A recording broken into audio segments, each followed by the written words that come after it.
বাংলাদেশে এই ধরনের একটা প্রতিষ্ঠান জাতির প্রয়োজনেই করা হয়েছিল, কিন্তু আজকে এই প্রতিষ্ঠানটা খুবই অবহেলিত, উপেক্ষিত। যেভাবে এটাকে ঝুলিয়ে রাখা হয়েছে, তাইলে সরকার বলে দিতে পারে যে এটার প্রয়োজন নেই, আর যদি প্রয়োজন থাকে তাইলে ঝুলিয়ে রাখার কোনো অবকাশ নেই। এটার একটা সমাধান অবশ্যই হওয়া চাই। সংসদে আমি আপনাদের এই আসনের প্রতিনিধিত্ব করার পাশাপাশি আরও 299টি আসন সম্পর্কে আমার বিবেকের জায়গা থেকে আমাকে কথা বলতে হয়। তারপরে এটা আমার প্রাধান্য, কারণ এই এলাকার মানুষ আমাকে নির্বাচিত না করলে আমি সংসদে আজকে এইভাবে কথা বলার সুযোগ পেতাম না। কৃতজ্ঞতার জায়গা থেকে আমাকে এই কাজটা অবশ্যই করতে হয়, করে যাবো ইনশাল্লাহ। দাবি যেগুলো আপনারা বলেছেন, অসঙ্গত কোনো দাবি এখানে উত্থাপন করা হয়নি, সবগুলাই সঙ্গত দাবি।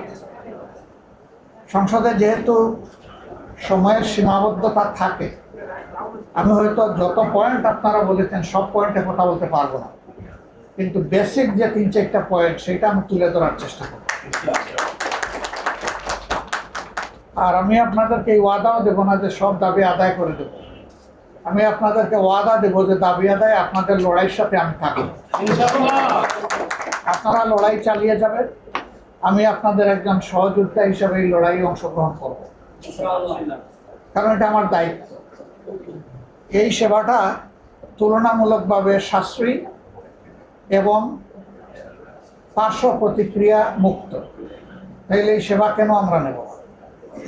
এর প্রয়োজনীয়তা হয় আমরা উপলব্ধি করি না, অথবা এই সেবার পক্ষে বড় গলায় কথা বলার জায়গা মতো লোক নাই, এই জন্য উপেক্ষিত।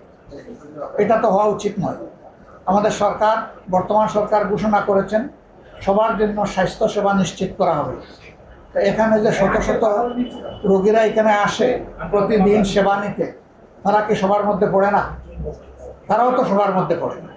যেহেতু তারা সবার মধ্যে পড়ে, কাজে এখানে উপযুক্ত অ্যাটেনশন দিতে হবে।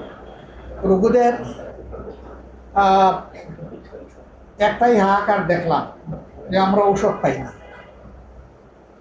অবশ্যই এটা ঠিক যে সরকারি মেডিকেল কলেজ হসপিটালগুলোতেও রোগীদের একই হাহাকার, কিন্তু একটু কম, এখানে বেশি। ঔষধ কি দিবেন না দিবেন, ক্যাপাসিটির ভিতরে 30 লাখ টাকার বোধহয় একটা ফান্ড পেয়েছিলেন। আমাদের প্রিন্সিপাল সাহেব বললেন যে ইতিমধ্যে প্রায় শেষ হওয়ার পথে। তো চিমটিয়ে চিমটিয়ে যখন দেওয়া হবে, স্বাভাবিকভাবে এটা সাস্টেন করবে না। এর একটা পলিসি থাকা উচিত। আপনি মনে করি যে আপনাদের জন্য সবচেয়ে বড় দাবি হওয়া উচিত, দাবি আদায় করার জন্য লড়াই করা উচিত, সেটা হলো যে এর জন্য একটা আইন তৈরি করা উচিত। আইনের ভিত্তি যখন দাঁড়াবে, তখন বাকি জিনিসগুলো ডান হাত ধরে সব চলে আসবে। একে একে আসবে, একদিনে আসুক অথবা না আসুক। আমি চেষ্টা করব আপনাদের হয়ে কথাগুলো বলার। পরিদর্শনকারে আমি যে জায়গাগুলো দেখেছি, এর মধ্যে ল্যাবরেটরিতে ঢুকেছি, শেষমেশ গবেষণাগারে গিয়েছি, আমি ফ্লোরে গিয়েছি, আউটডোরে গিয়েছি, বিভিন্ন সেবা দেখার চেষ্টা করেছি, রোগীদের সাথে একান্তে কথা বলেছি, সবার সামনে কথা বলেছি। আমি আমার দায়িত্বটা বুঝে নেওয়ার চেষ্টা করেছি এর মাধ্যমে। আমি চেষ্টা করবো ইনশাআল্লাহ।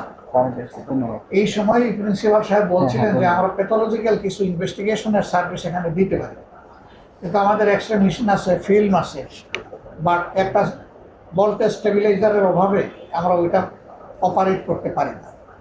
আমি জিজ্ঞেস করেছিলাম এটার আনুমানিক দাম কত হবে, উনি বলেছেন যে 3 লক্ষ টাকার মতো হবে। এই ছোট দামটা ইনশাল্লাহ আমার জন্য ব্যয় হবে, এটার জন্য সরকারি অনুদানের প্রয়োজন হবে না। আগামী কালকেই এটা আপনাদের হাতে, কালকে বোধহয় বন্ধ নাকি? শুক্র শনি বন্ধ না, শনিবার খোলা? শনিবার আপনাদের হাতে ইনশাল্লাহ পৌঁছে যাবে। তারপরে আপনারা আপনাদের মতো করে এটা ব্যবস্থা করে নেবেন ইনশাল্লাহ।